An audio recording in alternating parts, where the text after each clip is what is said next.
cover the sufficiency of the evidence argument that I led with in the brief. It is true that Mr. Friedmann did commit some vandalism, and it is true that there was various financial harms that resulted from the totality of all of the actions that he did. What's the vandalism you believe he committed? I'm sorry? What's the vandalism that you believe he committed? The basically digging into the walls, what I call the bricks and mortar. We know that basically 99% of what he did was going into the jail, tearing out holes in the right. bricks, putting things in and putting it back. That is absolutely vandalism, and he would be responsible for the value of that damaged property. Okay, so in your view, does the vandalism go any further at all? Correct, Your Honor.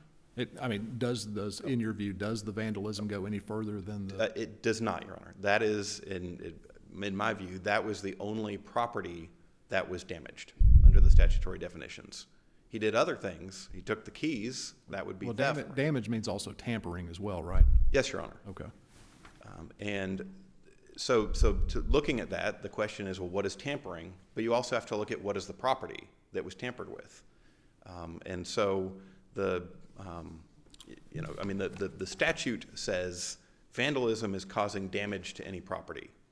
And then in that statute, it defines damage as destroying or tampering or certain things that apply only to retail merchandise. And so the question then is, as Your Honor alluded to, was anything besides the brick and mortar subject to destroying or tampering? And I would suggest no. The values that the state introduced are the values of rekeying the locks and watching video footage. If the purpose of a jail prison lock is to keep an inmate secure and to keep the public and the guards safe, correct? Yes. If that purpose can't be served because of some sort of action by an individual, have you not damaged that piece of property? Well, first of all, it depends on what is that action.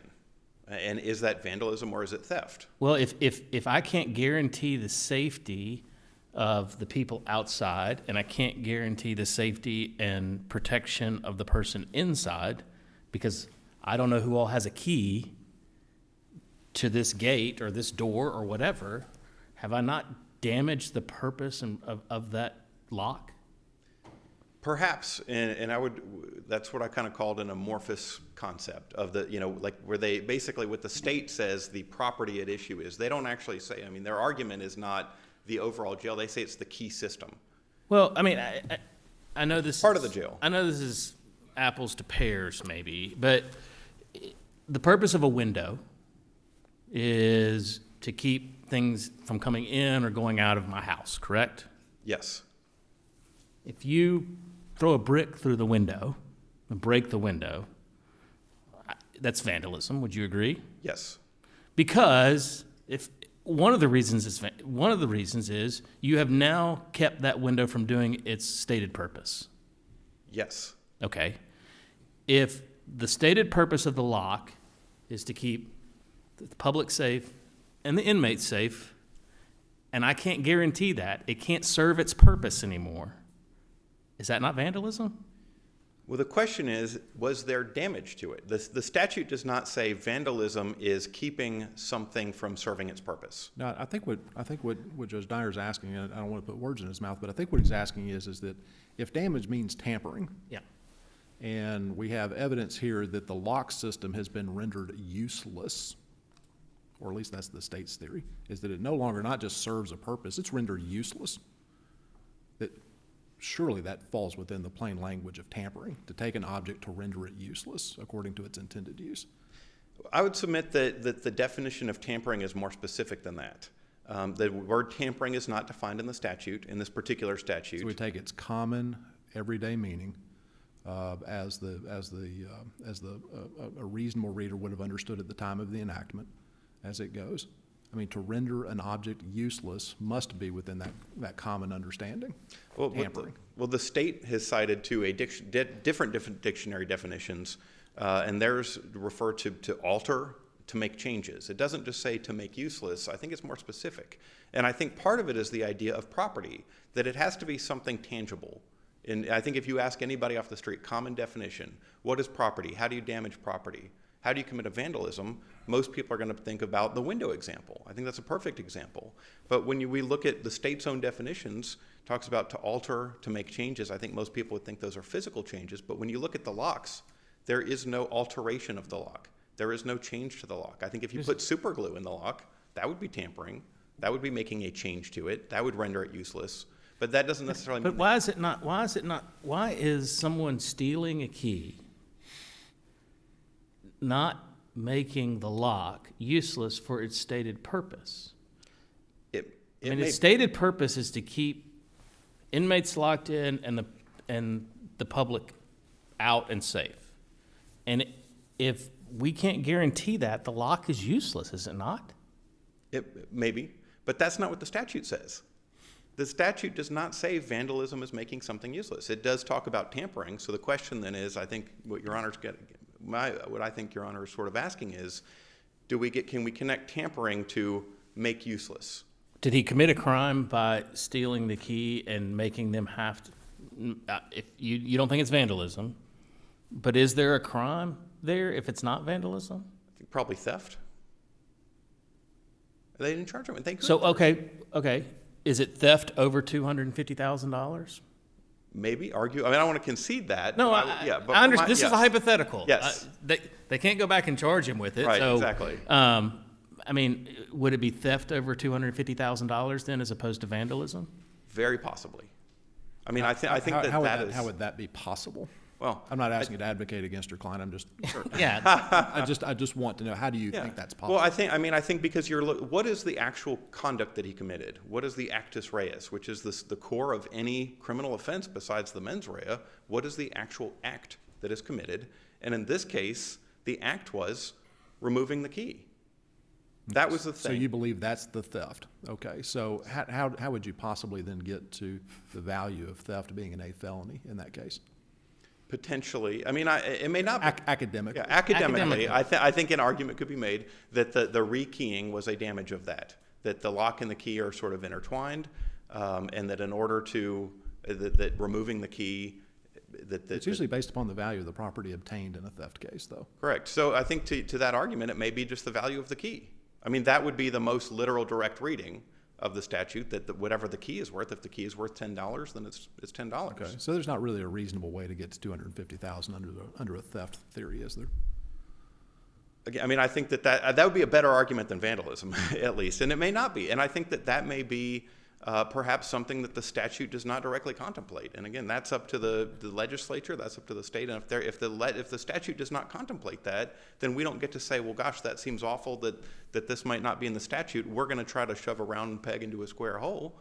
And there may be other ways, such as restitution, for example. And that was what happened in the Maryland case that I cited, which was the only case, which I think is significant. Out of every time somebody's ever stolen a key in the state of Tennessee, across the entire United States, I can't tell you how many hours I spent trying to find other case law. I looked at every vandalism conviction in Tennessee. I could not find a single statute or case where there was a vandalism conviction in Tennessee where anything even resembling a key system or the value of a jail or anything in this ballpark was upheld as a vandalism, or even discussed or charged as a vandalism conviction. Nor could I find it anywhere in the country other than the Maryland High Court case, where in looking at restitution, they narrowly said, well, in taking the keys, that is not damaging the locks. And so, again, I think that's sort of what the state was looking at. They said, this is really bad. There was a lot of costs. And they had a lot of ways to charge him. In fact, the initial arrest was possession of burglary tools, attempted burglary, trespass. There was a lot of things they could have charged him with. But it seems like they said, well, this seems really bad. We want to find a way to punish it as much as we can.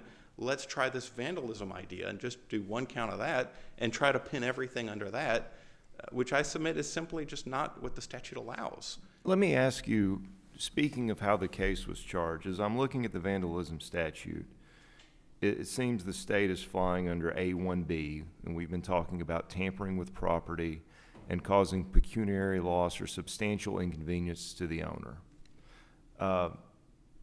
It seems like we're really getting at how expansively we view the term property in that statute, tampering with property. What I'm hearing you saying is the property here are the key locks. He didn't tamper with the key locks, he stole the keys. But then I look at the indictment, And it was alleged that he vandalized not the key locks, but he vandalized the downtown detention center located at such and such address. When you view the term property that expansively, that we're not talking about the key locks, we're talking about the entire detention center, could it not be said, and could a juror not reasonably find that he tampered with that property as a whole and caused pecuniary loss and substantial inconvenience to the owner? I would say no, Your Honor, because, I mean, when we look at the discrete acts that he committed, I think you have to break it down, everything that he did. Again, most of those things were going in and taking out, drilling in the holes, or drilling in the walls, putting things in and replacing the holes, which is clearly vandalism. He did those things. The state introduced zero proof that that caused any pecuniary loss. There wasn't a single dollar where they said putting stuff in and taking stuff out what damaged the physical property. They just never introduced any proof of that. Again, that's another thing. Maybe the state could have gone under that theory and said, this is the value of the brick and mortar that we had to fix. But instead, they go under kind of this idea that the security, the key system, as the state says on appeal, and just the idea of this amorphous concept of security and safety and all of that, which I get, it's sort of like the business reputation or personal reputation. There are things that can have value and things that maybe have to be fixed, but that doesn't make it property. And I think you have to look at both of those things together.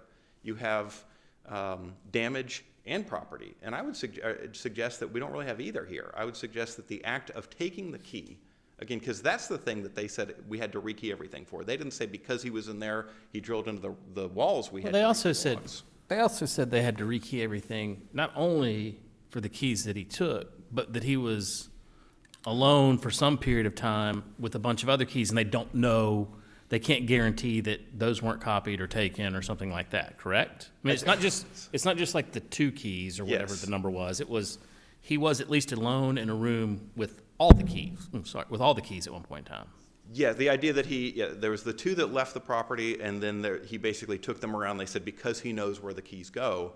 But again, I would suggest that was not tampering, or it was not damaging the property. Again, he may have removed, and it may not even really be theft. And again, that may be something that the statute just didn't really contemplate. And I think we do have other areas of the law where they did contemplate certain things. There was vandalism of critical infrastructure. There's a statute that specifically looks at certain kinds of critical infrastructure, and I think addresses this idea that if you compromise, I think there was like water treatment plants, things like that, where they say if you do anything to compromise that overall facility that can't serve its purpose, that is vandalism, that can be punished. But they didn't put jails in that statute. So again, I think that the prosecutors are looking at this and saying, well, gosh, it feels like that. We can't charge them under that, so we're just going to say vandalism generally, when I think the legislature, in making that other statute, is trying to address specific instances of compromising the overall purpose of something. But again, that's not what this is charged as. And the statute just doesn't cover this, I think, of what Mr. Friedman did that caused those losses, which again, taking the keys around, that's not vandalism. I mean, again, just because it caused those losses and the sheriff's office said, hey, we have to do this stuff, does not mean that that was vandalism or theft or whatever statute you want to look at necessarily, just because those may be real costs. How is that not causing pecuniary loss or at least a substantial inconvenience to the owner? How is it not that? It may be, but that only If it kicks. is, If it is, then we have. And if a juror could No. find that it was, But it has to be tampering, though. It's not just anything that causes loss. It has to be tampering that causes pecuniary loss. So you can't just look at, again, anything at all that somehow causes pecuniary loss.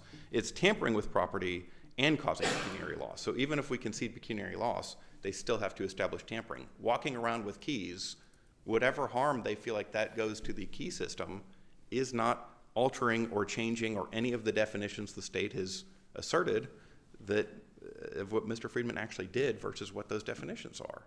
So I think, again, looking at the plain language of the statute, looking at the dictionary definitions that the state itself has offered, they just don't fit. And to the extent that there's even an arguable basis to say, well, maybe if we construe this, or if you look at it a certain way, criminal statutes are supposed to be construed strictly in the defendant's favor under the rule of lenity. And again, that's where you get to the idea of that nobody has ever been convicted or apparently even charged with this before, and nobody's ever made these arguments. so if we're getting back to tampering, how is it not tampering to break in to a closed construction site to trespass, possibly commit a burglary, break things in there, steal keys. You know, think of my kids. They like to get on my phone and play little games and stuff. And a lot of times they like to do it without asking me. And I might say to them, hey, girls, stop tampering with my phone. Is that not a common usage of that term, what happened here?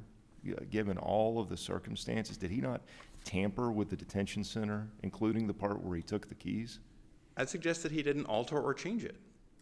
I mean, again, as far as the keys itself, he altered and changed the walls, and again, whatever value they get from the walls. But you look at we have to look at the value of the property that was damaged. It has to check all three boxes. Just because there's value doesn't matter if it's not property that was damaged, which we haven't even gotten to the idea of the video review. The sheriff's office said, well, we had value. We had to pay people to look at video footage.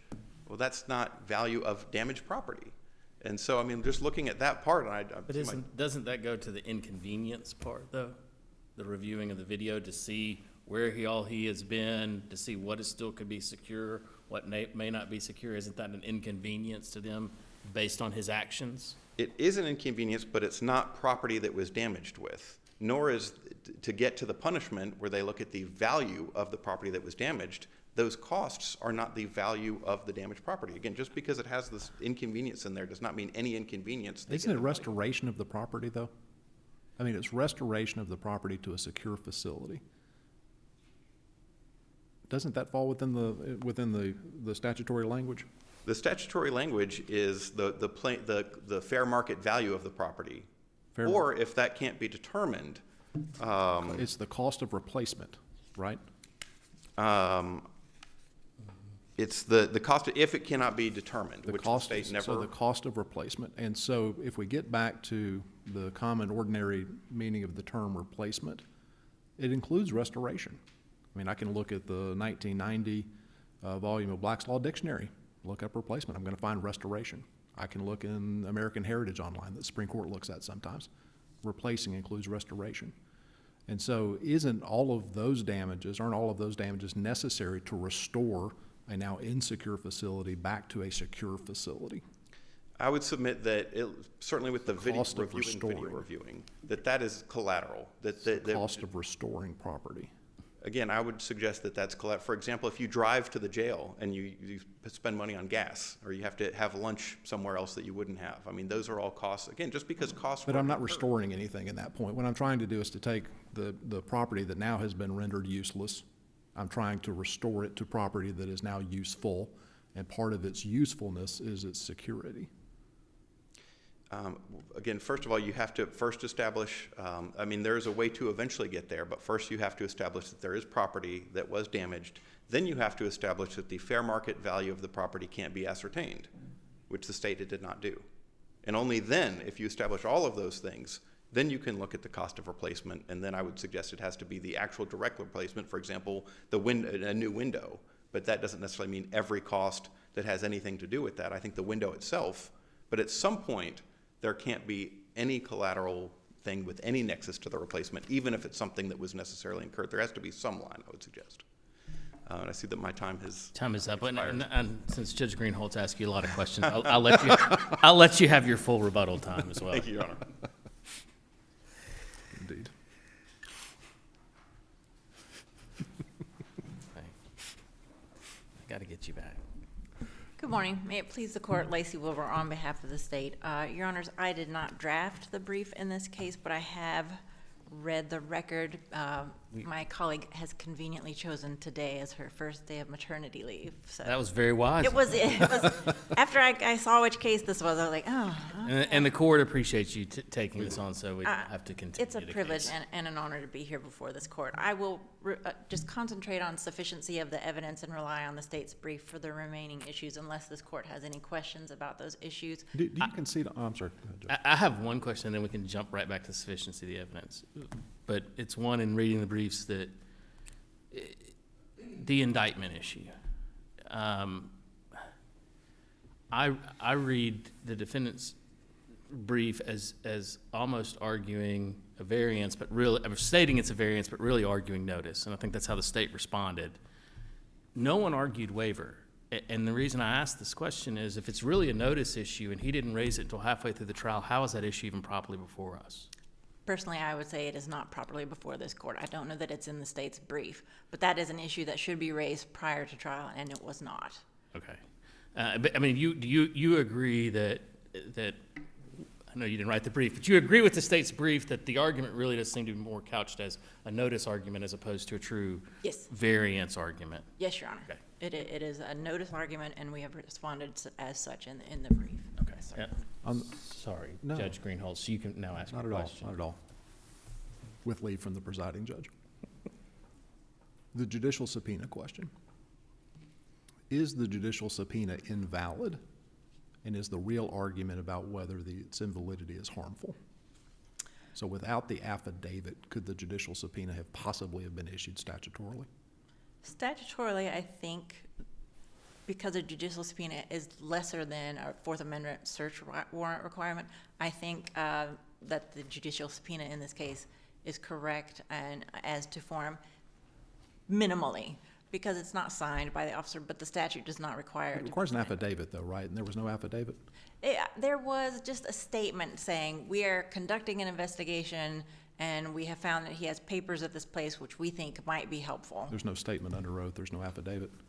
I mean, the reason I ask that is because you're right. I mean, this is not a Fourth Amendment question necessarily, but it is a statutory question. And if the statutory prerequisites have not been followed, then it seems to me that the judicial subpoena could not have been issued in compliance with the statute. And so I wonder if the real argument then is just whether the information that was obtained as a result of the subpoena is harmful to the verdict, is not harmful to the verdict. If this court thinks that the judicial subpoena is not valid under the statute, we do argue that it is the information that was gleaned from the judicial subpoena was not harmful to the defendant in this case, because what happened was through that judicial subpoena we found there were other locations that the defendant, and that led to federal charges. And from this judicial subpoena we found out the name of Greg Hall. Right. And Greg Hall is his friend who testified, I built this little storage unit for him, and then he identified him on several video still photos of video surveillance. But the state had, identity was not an issue in this case. So Sheriff Hall identified him and said, oh my God, when I saw that was him in the Sally Port, I knew everything had changed because this was a prison reform advocate. And I would have given him anything, I would have given him a tour, but when I saw it was him and he was there in disguise, everything changed. So your friend on the other side, if I'm reading the brief correctly, suggests that it's harmful because he lost an opportunity to have a concurrent federal sentence, or he at least placed that in danger. I'm sorry, I didn't hear you, Your Honor. No, that's fine. I said, I think your friend on the other side says that this was harmful because he lost the opportunity to have a concurrent federal sentence, or maybe the opportunity to have one. Is that a proper measure of harmfulness? No, and and I think we cited it in the record, is that the federal district court found that the judicial subpoena was valid and that that the defendant had no standing, and that because he disclosed it voluntarily, this information contained in his notarized documents, he disclosed it to a third party, he had no standing to contest the judicial subpoena. And that's what the federal district court has ruled. So it doesn't matter to this case. Okay. Does that answer Your Honor's question? It does. Thank you very much. So I misspoke. I have one more question before we get to sentencing. Sufficiency? I mean, sorry, sufficiency, yes, thank you. I misspoke again. How can we take a vandalism case and throw child molestation into it during closing argument and say that that's not harmful? Because in Goltz, the question is, was it so inflammatory that it enraged the jury to the point where he didn't get a proper verdict? And the evidence in this case was so overwhelming, and it is very clear when Your Honors read the record that the prosecutor should not have, but the prosecutor referred to the detention center as Sheriff Hall's baby. That's fine. But in rebuttal, closing argument said, well, Sheriff Hall, because defense counsel said, well, Sheriff Hall was mad at me and didn't want to talk to me because my client messed with his detention center. And so the prosecutor in closing rebuttal said, well, you would be mad too if someone molested your baby. That's it. That's all that was said. Parties went up to the judge. came back, didn't ask for anything. It's not inflammatory. It is, there was so much evidence in this case. He doesn't even contest that it You're was saying him. it's not inflammatory? No, child molestation, the word child molestation is inflammatory, but in this context, under Goltz, it doesn't rise to reversible error. So I guess one of the things, okay, fine, but there's an objection. I'm a little confused about what took place in that bench conference, because the judge, as I read the brief, she's kind of like, yeah, it's fine. Could you explain to me what the record says on this? I will tell your honors, this, and I hate to disparage anyone, but It's okay. this transcript has a lot of typographical errors and a lot of weird, just wrong words. Like there's a eumorphic throughout the transcript. I have no idea what that word means. So I'm not sure exactly what the judge said there, but from the context of reading the entirety, the parties came up after Mr. Rabin said, Your Honor, they came up and the judge said something about, I don't know if he said move on or whatever. It really, and that's why we block quoted it in our brief, because Right. the transcript is really not clear, but it is clear the parties went up. Defense counsel did not ask for any kind of Well, instruction. I guess that's my question. It seemed unclear as to whether the trial court really ruled on the objection one way or the other, based on the block quote, but it also seems that no one asked really for any relief. Correct. I think parties just wanted to kind of ignore it and move on, and that is what they did. Well, and one of the reasons you would want to ignore it, right, is because the jury knows that the criminally accused has a criminal record. We know that he's been to prison before. We know that he's a a criminal justice advocate. And so this isn't like someone that the jury is completely unfamiliar with, doesn't have a criminal record. And what I hear the state saying is that, well, the proof is overwhelming. That may be the case, that it's overwhelming that he should be guilty of something, but what I hear your friend on the other side saying is whatever he's guilty of, it's not this crime. And this crime has issues with it. And so if you're trying to put these facts into this box, that's a problem. Sure, he should be guilty of something, but the statute trying to force him here is a problem. So if we have a case where we're not really measuring elements qua elements, but we're trying to figure out what crime has been committed, I mean, at some point, the overwhelming nature of the facts doesn't really hold here, does it? I believe it does. And, Okay. and again, we're in closing arguments, we're under Goltz, and is that so inflammatory? And then what was the weight of the evidence? And again, weight of the evidence. And just, it is clear in the record that that is the only statement, and it is very clear in the record that the prosecutor referred to the prison as the sheriff's baby that the defendant molested. It in no way implied that the defendant was a child molester. Yeah, but that not- is very clear from the record. Not only that, General, and to kind of follow up on Special Justice Dyer's point, not only are you bringing child molestation into a property offense case, but you also have a golden rule issue here, because the prosecutor directed the comment towards the jury, did he not? How would you feel if your baby was molested? Isn't that improper. kind of a double whammy? It's improper. I wish to goodness that they hadn't said that, especially at this But very sure, moment. I understand. I understand the difficult position you can be in there. But when we talk about the overwhelming nature of the proof, in one sense it is overwhelming that these acts happened. Like the actus reus here is pretty clear. But as to whether this was a vandalism, and when the jury gets back there and they're looking at these legal definitions, which we're all grappling with and struggling with here, and we're asking 12 lay people to look through this, we can't really say that part was overwhelming. Can we really say at this point that it was harmless, that didn't influence the jury in any way? Yes, Your Honor. It was a very improper statement. Then what can a prosecutor not say in closing argument? What can a prosecutor not say? Sure. They should not have said this, but is that reversible error, especially as Judge Dyer pointed out, the defense counsel did not ask for any sort of remedial instruction. They just moved on and dropped it. And that could be trial strategy, to just disregard and move on. So that's my answer to your officer's. Would you like to talk about sufficiency now, Judge? I don't know. Well, I think I and in would. doing so, and moving to sufficiency, I would like to go back to Judge Hickson's comment about, are we really looking at damaging the property as a whole? As in my comment about the purpose of the prison is to keep people safe and blah, blah. Are we really, or seriously, are we just focusing on keys and locks? It is not about keys and locks. Okay. It is about, as Judge Hickson noted, the indictment charges him with vandalizing the detention center. The entirety of the 153,450,000 square foot facility. Because what we do have in this case is we have him on video from August. And from August through the time he was caught, he had 3 separate key rings on him. Now, one he took off property, but the cameras came online in August, so we have no idea what he did with keys or anything before that.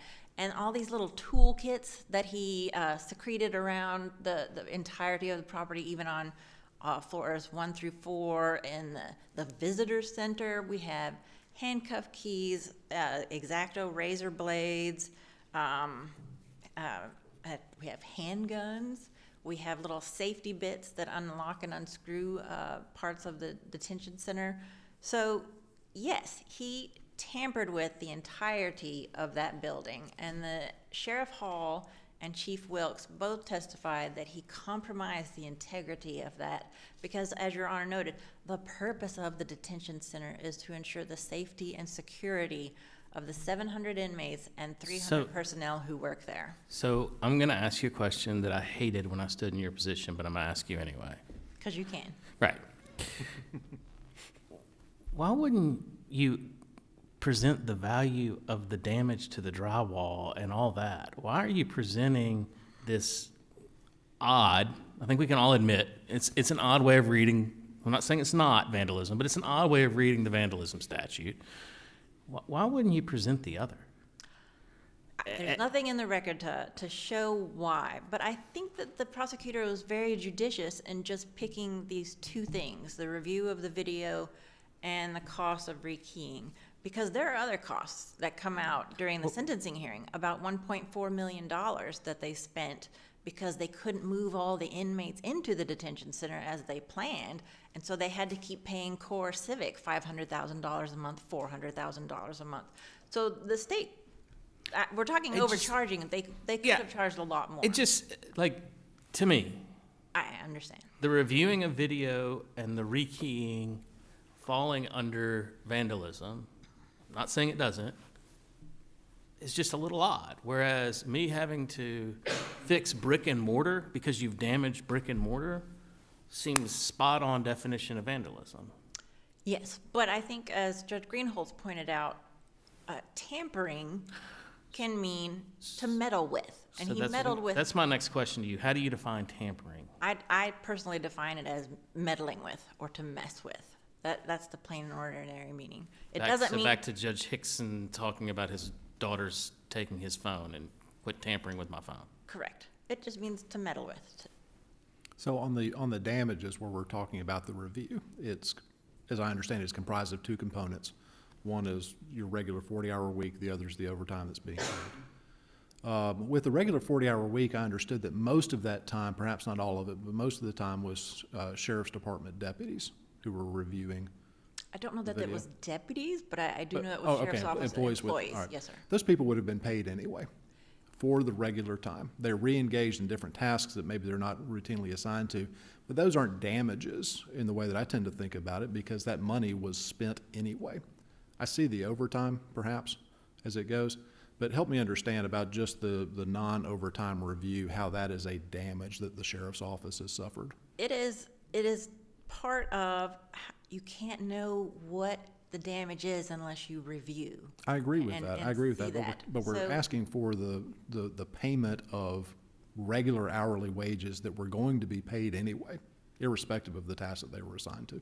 But that is not the task of any sheriff's office employee, and they were very clear about that. We don't do any sort of investigations like the Metro Nashville PD department does.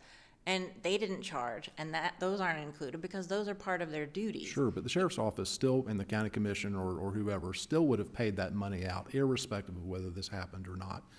And because of that, that seems to be that this isn't something that's directly attributable, or that element of damage is not something that's directly attributable to the defendant's crimes. If Your Honor feels that way, we still We're have. still over the 250. We're still over, well, the rekeying is $291,000, and yes, we're over that. So, and that's, again, it's a jury question. They placed that value on there of over. So your friend on the other side says that really we're only talking about somewhere between 85 and 100 locks that actually had to be rekeyed. The jail was entirely rekeyed, and that's how you get to the 291. Yes, Your Honor. Is the state's argument on the back end is that we cannot be certain about what actually was tampered? We know it was tampered with, but we can't actually be certain. And to render the security of the jail back to what it should be, we had to rekey everything? Yes, Your Honor, and there's a lot of testimony from that directly from Sheriff Hall and Chief Wilkes. And Chief Wilkes even said, we either had to tear it down or rekey it, and we chose to rekey it. And the cost of that was above $250,000. Okay. I hope I've answered Your Honor's questions about sufficiency. If Your Honors have any questions on any other issues, I'd be happy to answer that. And if there are no further questions, we ask that you affirm. Thank you, Your Honors. Sure, Evan, you can have the full extent of your 3 minutes, I think is what you asked for. All right, I'd like to briefly touch on some of the other issues that were covered at the beginning. First of all, with respect to the closing argument, I mean, as far as the what I hear sort of a waiver issue, perhaps. I mean, the transcript, I think, shows I brought it up to the court. I immediately demanded a bench conference. I said, you know, can we approach? Because I didn't want to say what was just said and repeat it. I get up there, I say, Your Honor, and then basically the court sort of did what just happened, where the judge kind of explaining, well, he's talking about Sheriff Hall, he was talking about his baby, and then the prosecutor basically was sort of agreeing with that, and the court says, well, that's what he's referencing, go along. And so if that's not a rejection of my argument, an overruling of my objection, I don't know what is. So, I mean, when he says, okay, move along, after I've clearly brought it to the court's attention, we don't have exceptions anymore where I have to re-object to things. When the court says move along, I think the court has ruled. And I think the transcript clearly reflects that.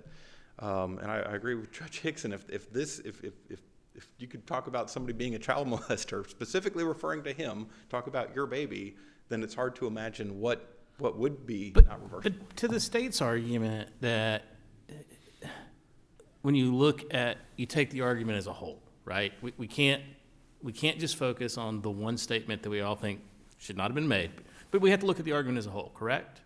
And if you look at the argument as a whole, then the prosecutor did say, this is the sheriff's baby, however he worded it. And then defense, you stand up and you say, well, I'd be mad too if someone came into my house and messed with it. And while it is probably a poor choice of words, isn't that, in a sense, the natural flow overall of the argument of me to stand up and say, well, I mean, of course they're mad. I mean, you messed with his baby, as I called it earlier. Maybe you're not using molest, but you see what I'm saying? Like, when you look at the argument as a whole, is it as harmful as if he had not said anything and all of a sudden during rebuttal said, this man molested the sheriff's baby? I mean, do you see the difference between the two? I do, Your Honor. And I think, to me, I think when we talk about, you know, as lawyers, when we get in front of a court, in front of a jury, I think there are just certain bright lines, just certain things that we don't say. And if there's ever one of those, we talk about he molested the baby, I mean, at some point, that is so far over the line. I mean, we all know what he's getting at. I mean, what the reference, I understand that. But I think there's such a bright line there. Well, so if we all know what he's getting at, does the jury not understand that as well? So therefore, are they really that inflamed by this comment? Based on the context of what has been argued, not just some blurting it out of the blue, but based on the context, is the jury really that inflamed by this comment? It's hard to imagine them not being inflamed by baby molester. I mean, again, the golden rule, the subtle, especially given all of the harm that was alleged. We know he was an inmate before, and just trying to put that in there, and just subconsciously, particularly when we do have these issues that are at least debatable about are these things vandalism, and you know, are these costs overtime and all of that kind of stuff. I mean, those are at least close calls, and I could certainly suggest that at some point subconsciously, as the jury's thinking about this, and my client, something was in the back of their head, and baby molester. I don't. I mean, I think that given how egregious the violation was, I think that the court can connect those dots together, unless the court has any other questions for me. Thank you. All right, thank you. Thank you. Kyle, you good with doing one more? Call the next case, please.